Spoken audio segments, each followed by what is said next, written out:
ठाकरे गटाचे आमदार रवींद्र वायकर ईडीच्या रडारवर आलेले आहेत। ईडीने रवींद्र वायकर आणि त्यांच्या कुटुंबियांची कसून चौकशी केली आहे। हे प्रकरण नेमकं काय आहे पाहूया त्या रिपोर्टमधून। ठाकरे गटाचे रवींद्र वायकर ईडीच्या रडारवर। रवींद्र वायकरांच्या घरी ईडीची धाड। कथित जोगेश्वरी भूखंड घोटाळा भोवणार।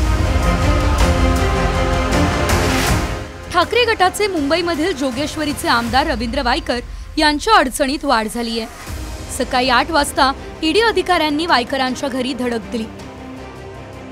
500 कोटींच्या कथित जोगेश्वरी भूखंड घोटाळ्यात वायकरांचा हात असल्याचा आरोप आहे। दरम्यान या प्रकरणात सूडबुद्धीने कारवाई होत असल्याच्या आरोपावरून आरोप प्रत्यारोपांच्या फैरी झडताय। शेवटी जुलमी अत्याचार करणाऱ्यांचा अंत हा केलाच पाहिजे ही शिकवण देणाऱ्या रामाचं मंदिर उभं राहते। त्याच्यामुळे या जुलमी अत्याचारी राजवटीचा शेवट जनता करेलच। साधी गोष्ट आहे की जोपर्यंत सरकार दिल्लीचं बदलत नाही तोपर्यंत हे होणार। आजचं जे काही वायकरांचं वार्ताही मिळालं मला काही द्यायची माहिती नाही, पण त्यांच्यावरचा हल्ला असेल किंवा यापूर्वी रोहित पवारांच्या संदर्भातली गोष्ट असेल, या गोष्टी होत असतात। सत्ताधारी पक्षांनी विशेषतः आज ज्यांच्या हातामध्ये सत्ता आहे ते या बाबतीत त्यांचं लक्ष अधिक असतं। ईडी आमचा महाराष्ट्र सरकारच्या हातात आहे का? आणि ईडी जे आहे, आणि जर समजा ज्यांच्याकडे काही चूक नसेल, कर नाही, त्याला डर कशाला असली पाहिजे की कोविडमध्ये काय भ्रष्टाचार केलेला आहे, कोविडमध्ये किती पैसे खाल्लेले आहेत, डेड बॉडी बॅगमध्ये पैसे खाल्ले, खिचडी 300 ग्रामची 100 ग्राम केली, त्या ऑक्सिजन प्लांटमध्ये पैसे खाल्ले, हे सगळं रेकॉर्डवर आहे। मग आम्ही त्यांना काय म्हणायचं? कपन चोर म्हणायचं का खिचडी चोर म्हणायचं? मी अगोदर पण म्हटलेलं आहे। रवींद्र वायकर यांच्या मातोश्री क्लब या निवासस्थानासह एकूण 4 ठिकाणी ईडीने छापेमारी केली। भाजपा नेते किरीट सोमय्या यांनी रवींद्र वायकर यांच्या विरोधात तक्रार दाखल केली होती। मुंबईमधील जोगेश्वरीच्या मजासवाडी भागात 13,674 चौरस फुटांचा भूखंड मुंबई महापालिकेच्या मालकीचा आहे। हा भूखंड मैदानासाठी आणि रुग्णालयासाठी आरक्षित ठेवण्यात आला होता। या भूखंडाची किंमत 500 कोटींच्या घरात आहे। या राखीव भूखंडावर रवींद्र वायकर यांनी 5 स्टार हॉटेल बांधलं असल्याचा आरोप आहे। या प्रकरणी रवींद्र वायकर यांना चौकशीसाठी हजर राहण्याची नोटीस देण्यात आली होती, मात्र वायकर या चौकशीला हजर राहिले नाही। त्यानंतर आता ईडीकडून वायकर यांच्या घरावर धाड टाकण्यात आली आहे। ईडीच्या अधिकाऱ्यांनी रवींद्र वायकर आणि कुटुंबियांची कसून चौकशी केली आहे। दरम्यान शिंदे गटाचे शंभूराज देसाई आणि भाजपा नेते गिरीश महाजन यांनी या कारवाईचं समर्थन केलंय। मला कल्पना नाही, पण ईडी ही स्वायत्त संस्था आहे।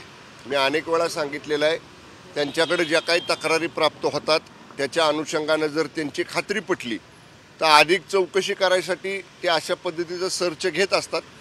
त्यामुळं ईडीच्याकडनंच त्याच्यावर अधिकृत काय म्हणणं त्यांच्याकडनं येऊ शकतं। पण मला एवढंच म्हणायचं आहे, ईडी एक स्वायत्त संस्था आहे, घटनेनं कायद्यानं त्यांना स्वतंत्र अधिकार दिलेले आहेत, त्यामुळे त्यांना असणाऱ्या अधिकारानुसार त्यांची कार्यवाही सुरू असेल। आता इतके वर्ष तुम्ही सत्तेमध्ये होता, तुम्ही इतके कार्यक्रम करून ठेवलेले आहेत, वर्षानुवर्ष तुम्ही जे सगळे काळे कृत्य केलेले आहेत ते आता उघड होत आहेत, ते समोर येत आहेत। आमच्याबरोबर जरी आले असतील तरी काय ते काय त्याला क्लीन चिट थोडीच मिळालेली सगळ्यांना की जा तुम्ही आता घरी संपलं तुमचा सोड। आता न्यायालय त्यांचं काम करतं, ईडी त्यांचं काम करतं आहे, ते त्यांचं म्हणणं मांडतायत। मला वाटतं की असं कुठेही कोणाला पाठीशी आम्ही सरकार आमचं घालत नाही किंवा भारतीय जनता पक्ष घालत नाही। हे उगाच समोरच्या लोकांना एक पळवाट पाहिजे म्हणून असे काहीतरी मग आरोप ते करत असतात। शिवसेनेमधल्या पक्षफुटीनंतर रवींद्र वायकर यांनी उद्धव ठाकरेंची साथ सोडली नाही, म्हणूनच त्यांच्या मागे ईडीचा ससेमिरा लावलाय असं म्हटलं जातंय।